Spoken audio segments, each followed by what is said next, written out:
Good afternoon, and welcome to NASA headquarters in Washington, D.C. Today, we're joined by agency leadership to share updates on the moon base and to discuss NASA's progress towards establishing a sustained presence on the lunar surface. I'm George Alderman, NASA Deputy Press Secretary, and I'll be moderating today's news conference. I'm joined by NASA Administrator Jared Isaacman, the head of Artemis, Dr. Lori Glaze, and the Moon Base Program Manager, Carlos Garcia Galan.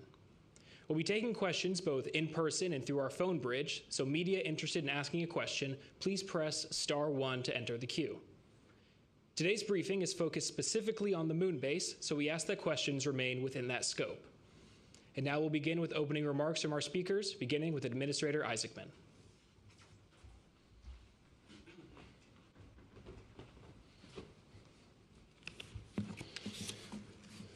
Thanks, George. Thank you, everyone who's here today, those from industry leadership, our new Deputy Administrator, Matt Anderson. Thanks for everyone who's tuning in online, also from industry, from our NASA centers, from classrooms, and really those all across the country. Many that are watching are from the interested public. They're excited about the moon base, the latest status, what comes next, and how this grand return to the lunar surface will begin. Now, that curiosity is exactly what NASA is supposed to inspire. It means people are looking up again, believing in big things again, and paying attention as America returns to the moon again, and this time to stay. Now, you can't undertake and achieve the near impossible, like establishing an enduring presence on another celestial body, without many contributing to this mission. It starts with leadership at the top, and I would like to thank President Donald Trump, the bipartisan commitment from Congress, industry for adapting to and meeting the moment, our international partners for standing alongside us, and the tens of thousands of the best and brightest across the NASA workforce whose contributions make all this possible. I'd also like to begin by walking through the timeline that has brought us to this moment, because there's been a lot of progress in a very short period of time, and it's important to understand how deliberately your space agency is progressing.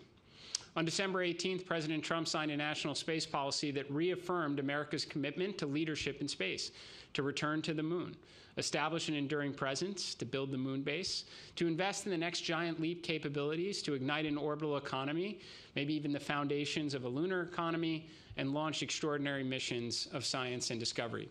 On March 23rd, we shared with the world exactly how we intend to achieve the vision called for in the American Space Superiority Executive Order. We hosted an event we called Ignition in this very room with nearly 40 Artemis Accord signatories and industry partners in attendance.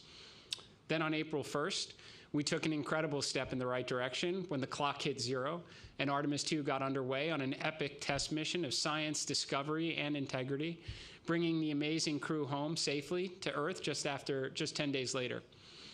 Now, as I said before, NASA is not a procurement organization. We will not sit on our hands and wait for industry to deliver. Just in decades past, the expertise and determination of NASA will help drive the intended outcomes. On that note, in the time since Artemis 2, we have been extremely active. We've been reviewing feedback from the Ignition event, speaking to industry, addressing supply chain challenges, having the tough conversations with those failing to meet expectations, and offering NASA's assistance to solve problems and doing the other hard things that should be expected of the world's most accomplished space agency. We are working alongside our lunar lander providers, preparing for Artemis 3 crew announcement and getting ready to begin stacking Artemis 3 this summer with a target launch in mid-2027.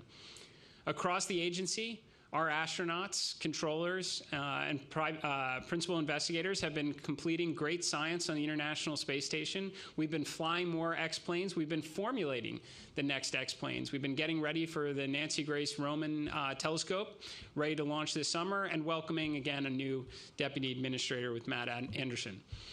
On May 22nd, in a workforce note, alongside a series of directives, I announced investments in the NASA organization, into our centers, to meet the urgent priorities outlined in the National Space Policy, focus resources on the most pressing objectives, strengthen and empower the workforce and agency leadership.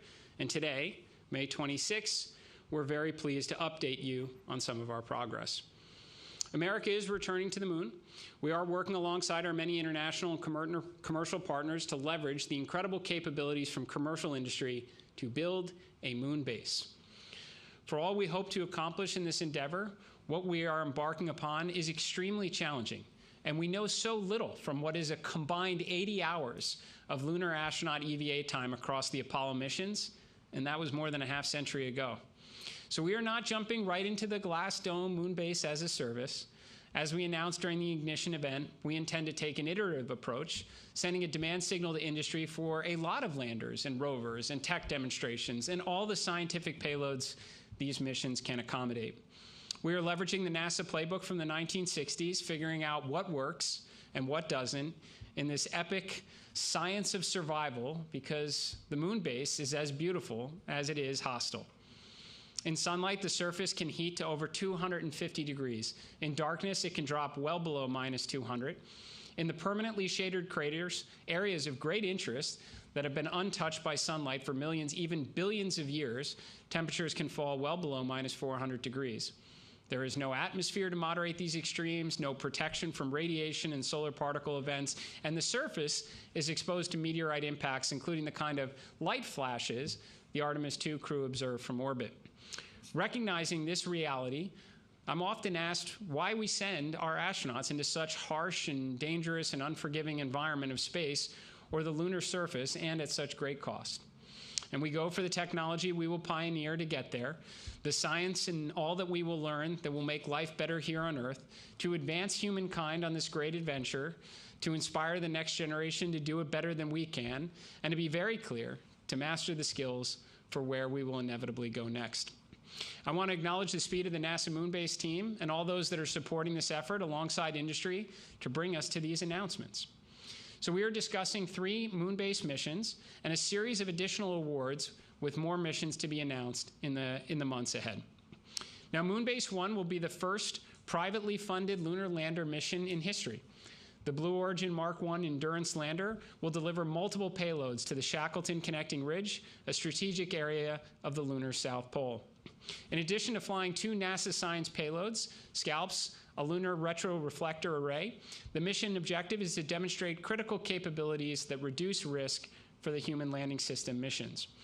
On that note, every mission in support of the lunar base helps us learn and de-risk crewed missions, but this one is especially important because of the role Blue Origin plays in the Artemis program. The target no earlier than launch date is the fall of 2026. Moonbase 2 will be the largest commercial payload delivered to the lunar surface ever, though in this Moonbase endeavor, we certainly hope to be breaking records on nearly every mission. The Astrobotic Griffin lander will carry more than 500 kilograms of cargo, including Astrolab's FLIP rover, to the lunar surface. This mission will help mature the capabilities necessary to support future lunar terrain vehicles, autonomous operations, logistics, and especially the LTV astronaut mobility. Moonbase 3 will expand our scientific understanding of the lunar surface. This mission will deliver the first payload selected through NASA's PRISM initiative, a program that brings together universities, researchers, and industry through open competition to solve scientific questions. The anchor scientific mission is Lunar Vertex, which will study lunar swirls, one of the moon's most intriguing mysteries. Now, these unusual formations appear brighter than their surroundings, as portions of the lunar surface are somehow shielded from the effects of the solar wind. Understanding why they exist could improve our understanding of how the lunar environment evolves, how surface materials change over time, and how future infrastructure may perform in these extreme conditions. The Moonbase 3 landings will also deliver payloads from ESA and the Korean Space Agency, demonstrating that the future of lunar exploration is an international effort. Moonbase 2 and 3 are targeted to launch before the end of 2026.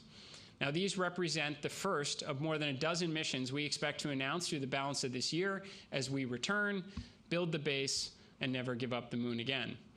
And as mentioned, just like in decades past, we are taking the world along with us, though this time, and eventually through the power of orbital observation and communication satellites, we will do so with impressive detail on the Moonbase website, which launched, I believe, in the last hour. The website will be a central hub for announcements, for mission updates, for imagery, video, solicitations, and procurement awards, and all the latest breakthroughs from NASA industry and academia.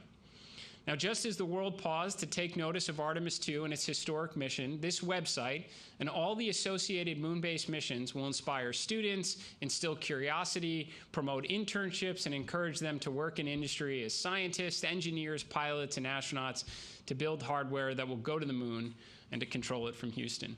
Perhaps even themselves to walk on the lunar surface as they grow up and carry the fire during the golden age of exploration.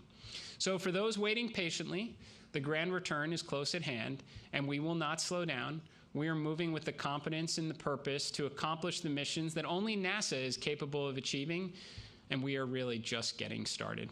And now I'll hand it over to Dr. Lori Glaze.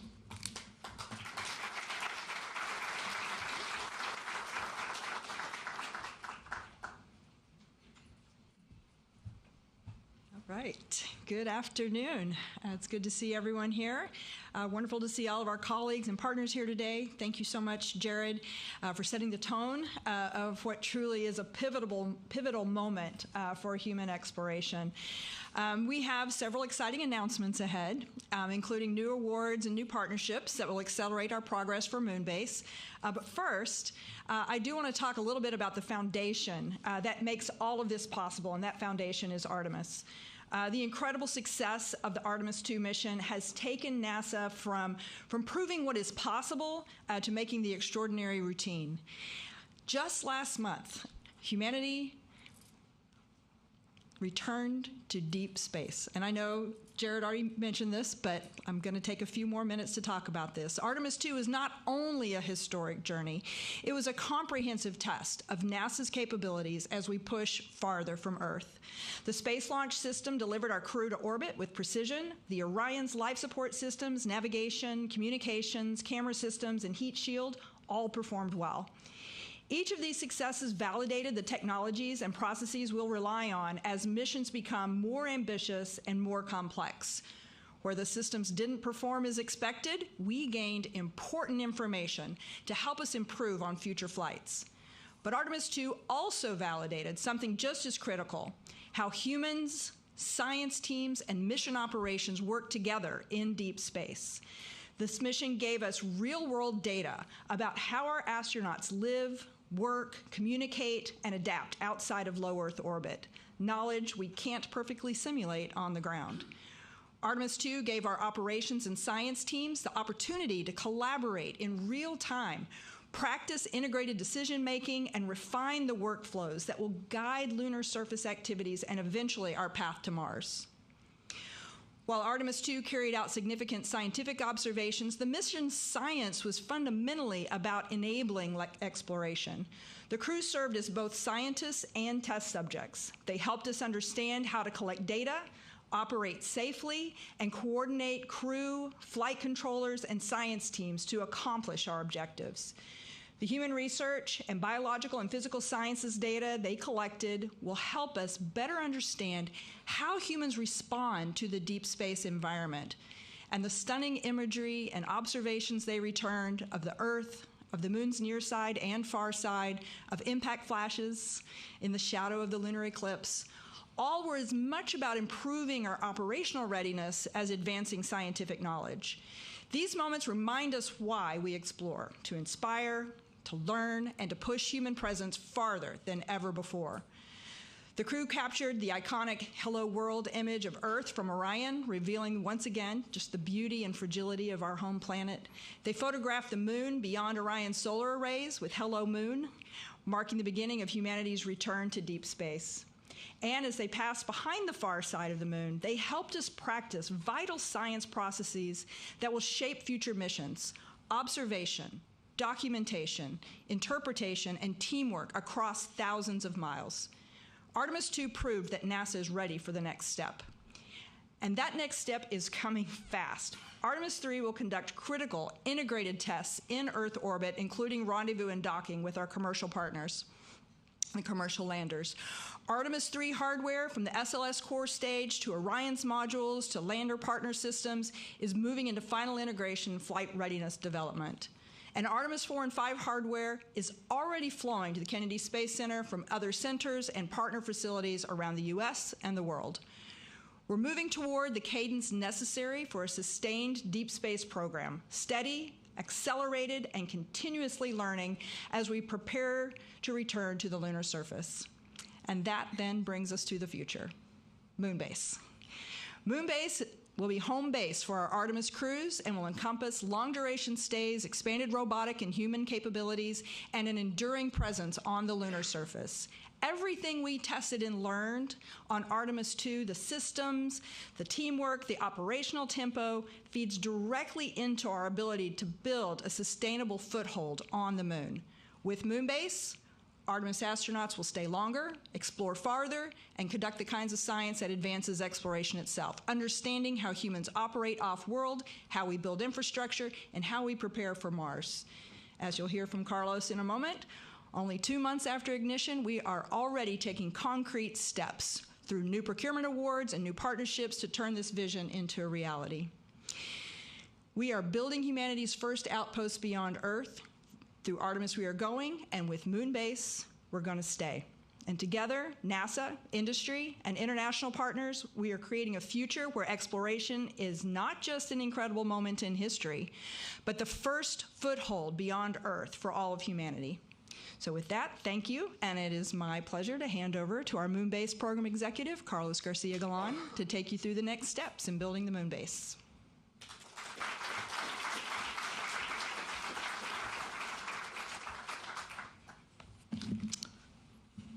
Good afternoon, everybody. So as the administrator and Lori alluded, we have been busy since Ignition Day. We have been working to align all the agency resources across NASA to basically deliver on this objective of building a moon base. We've been establishing the architecture and the strategy to enable it. We've been reviewing your inputs and your ideas through the RFI for moon base capabilities.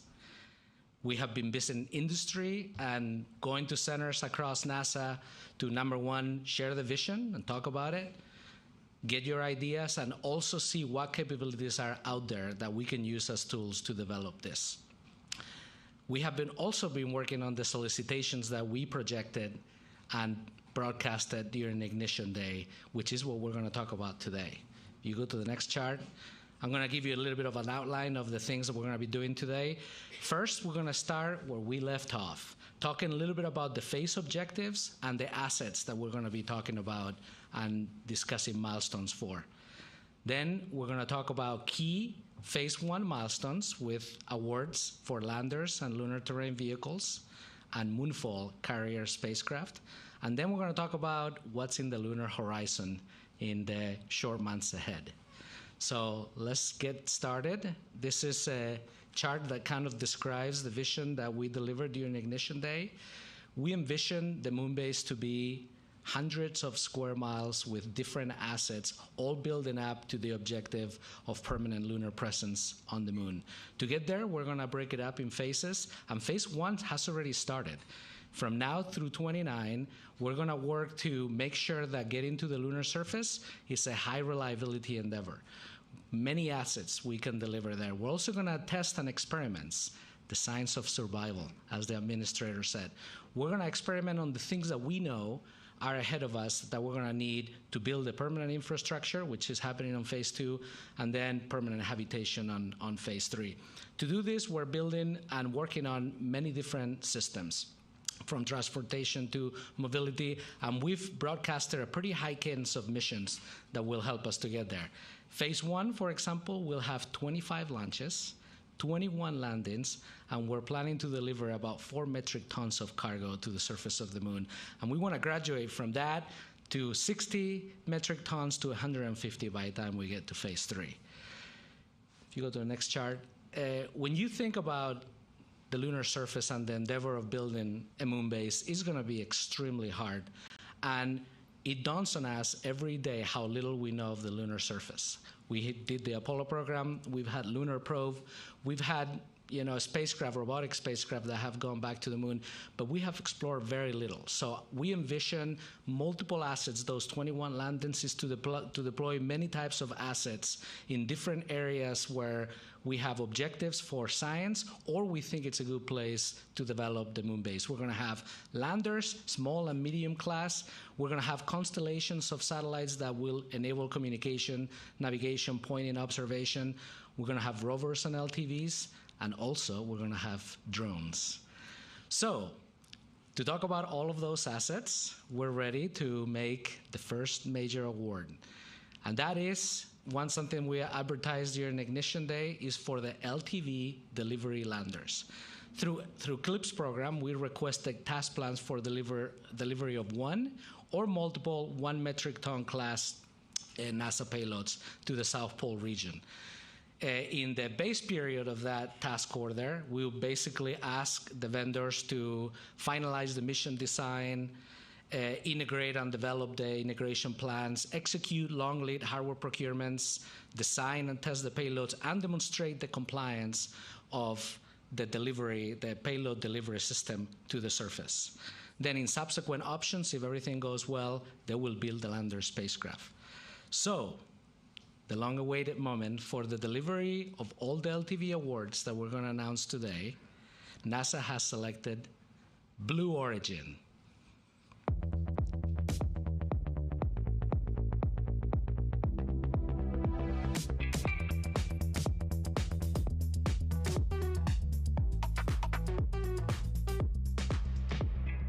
All right, give everybody a round of applause to Blue Origin. Congratulations. Blue Origin's lunar lander product line has two variants. Mark 1, which is the uncrewed version, is what we're going to be using for the delivery of the LTVs, and Mark 2, which is the crew lander mission. So using Mark 1s will also reduce the risk for future crewed missions there.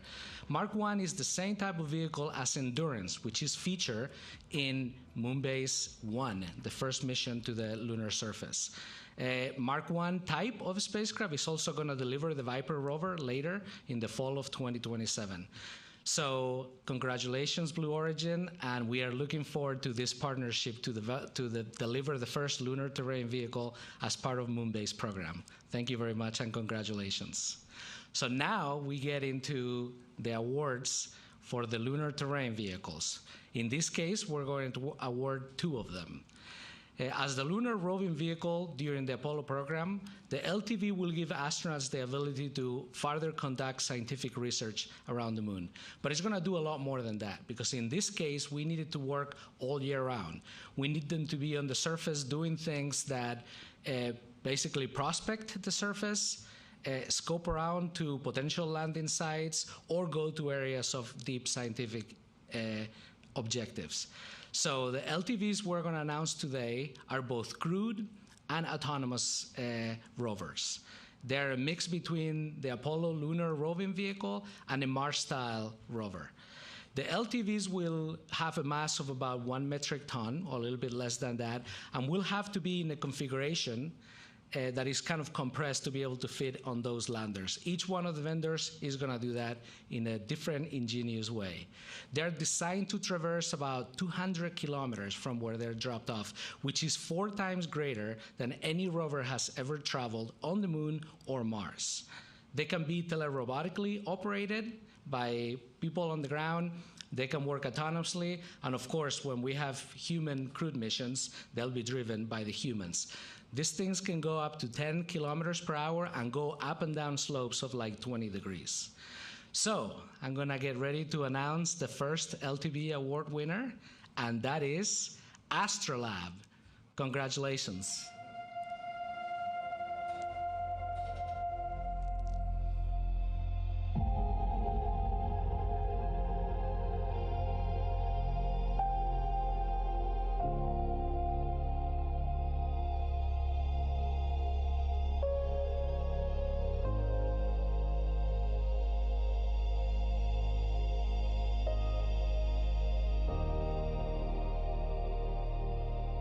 Astrolab has adapted its Flex rover architecture to deploy the crew lunar vehicle number 1. So give him a round of applause. Congratulations. This new vehicle is smaller, lighter, and can accommodate up to 2 crew, which is what we asked for during Ignition Day, to be able to test and develop the capabilities as we go. Again, it has autonomous capabilities, it can be teleoperated, or of course the crew will drive it. CLV-1 has a maximum mass of 950 kilograms and can reach speeds up to 10 kilometers per hour. Astrolab is also building the Flip Rover, which has a lot of the features that will then be carried over to the lunar terrain vehicle. Astrolab is using subs like Odyssey Space Research, Axiom Space, and Interloon as the subcontractors for that. So imagine the first rover, because we're going to have cameras, we're going to have payloads, roving around Mars and basically bringing us with them in real life, going to places we have never seen of the moon, testing out and giving us key ground truth data so we can build on that. Again, one round of applause for Astrolab. Congratulations.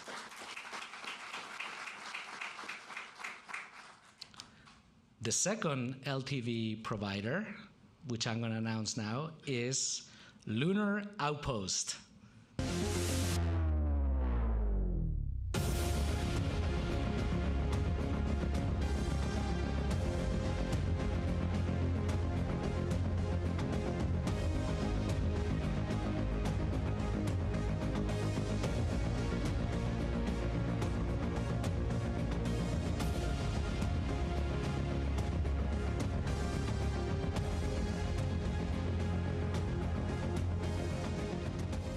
In response to NASA's moon-based initiative, Lunar Outpost unveiled a new class of rover called Pegasus, which is what we're going to deliver to the surface of the moon. Pegasus is a pared-down version of Lunar Outpost Eagle lunar terrain vehicle. Pegasus is a lighter weight and will be ready to fly on earlier missions as we've asked and demanded. They will do things like autonomous driving, terrain mapping, and identify future potential moon-based sites. Pegasus can carry up to 2 crew members and travel 10 kilometers per hour on the lunar surface and, like I said, go through steep slopes and terrains. They're partnering with General Motors, Leidos, and Goodyear as key subcontractors for the vendors. So give Lunar Outpost a round of applause. Congratulations.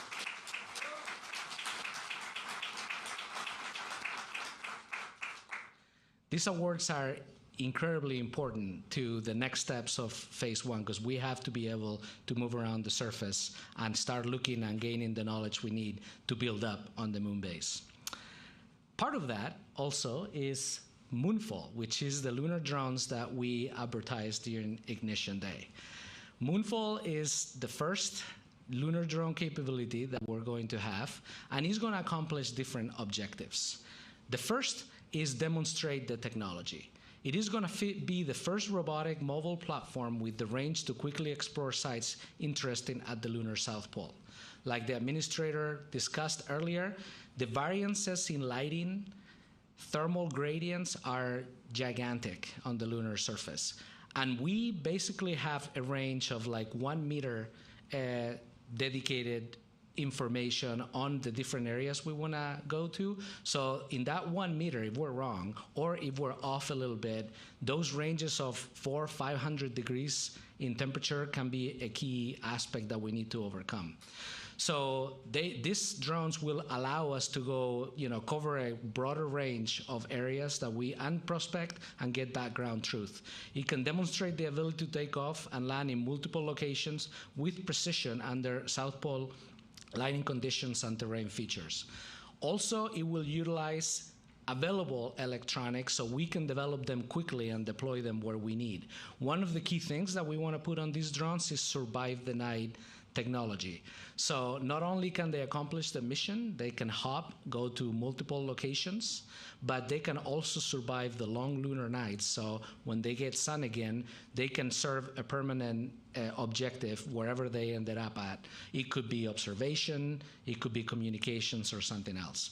Another key objective is site characterization, so we'll be able to map the surface at centimeter scale resolution, not meters, centimeter scale resolution, allowing us to beef up our orbital databases and reducing the risk for future landings. It will prospect for water and ice in the subsurface of the moon. It can go look into the surface of the moon about 1 meter in depth across tens of kilometers. It will also characterize the radiation environment before we send other assets or crews to the surface and provide a geodetic framework for navigation using retroreflectors. Wherever we put these drones, it will provide much more of a capability for precision landing for whatever landing is coming into that area. And then we'll have cameras, of course, on all of them and be able to observe around the territory. The next objective is imaging. So in the picture that you see on the screen, you have the current capability on the right and what we're going to provide on the left. So high-resolution imagery across all mission phases, including the deployment, the landing, and nominal operations of staying in situ or hopping around.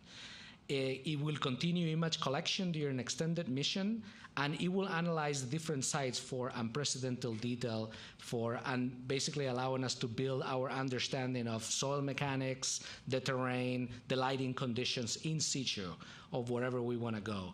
It will help us build a digital terrain map of different landing sites on the moon and prospect moon-based sites. So all of those things are going to be critical for continuing understanding of where we're going. The last part I wanted to talk about that we're hoping to achieve is to establish a moon-based perimeter. With 4 or 3 lunar drones, Moonfall, we're going to be able to basically put them at the corners of the areas where we think we have either key scientific objectives or we want to build up the moon base. And maybe in their final hope, like I said earlier, we can give them a function, potentially be a beacon, provide those retroreflectors to be able to get more precise landing, even be the first lunar cell tower if we choose to do so.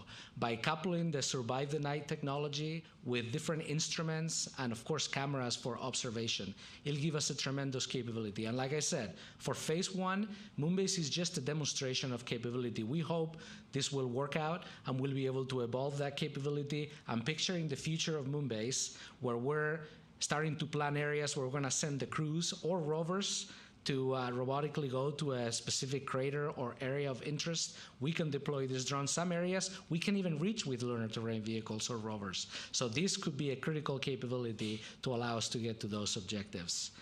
So something has to take the lunar drones, Moonfall, to the surface of the moon. And today we're ready to announce that JPL, our partner developing the Moonfall drones, has selected a carrier spacecraft, and that is Firefly.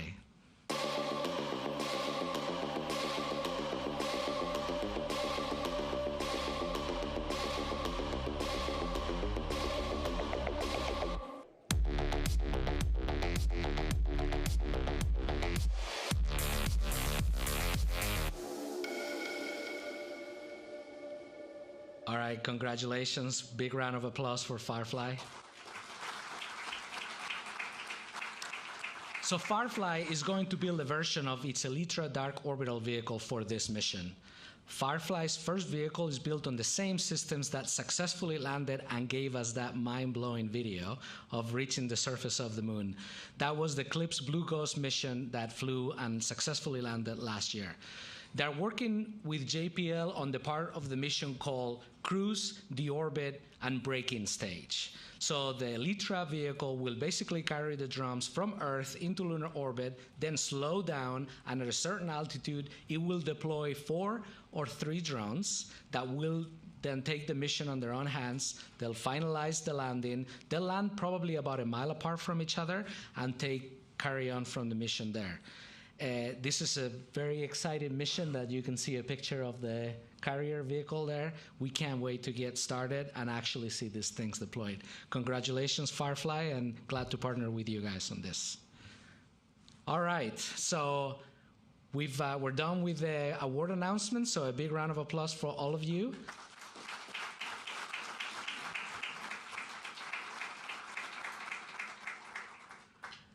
Now gets the hard part, which is delivering on time and having successful missions back to back. Okay, now I want to talk about what is on the lunar horizon. So the first one I want to talk about is CLPS 1.0. During Ignition Day, basically we said we're going to use the CLPS construct, which was doing scientific commercial service payload delivery to the surface, to continue on and provide the landers that will carry our assets to the surface. And we declared two things. We were going to contract for the LTV delivery service, which we just announced, and we were going to also expand the number of missions to carry payloads, whether scientific or technology demonstrations.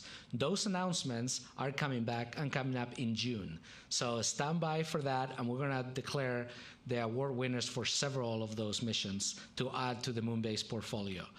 We're also working on additional task orders for low and mid-sized class landers through 1.0 to potentially deliver additional technology demonstration payloads. So all of that is also coming up soon. And then in Ignition Day, we talked about CLPS 2.0. So 2.0 is really the next generation lunar cargo landers.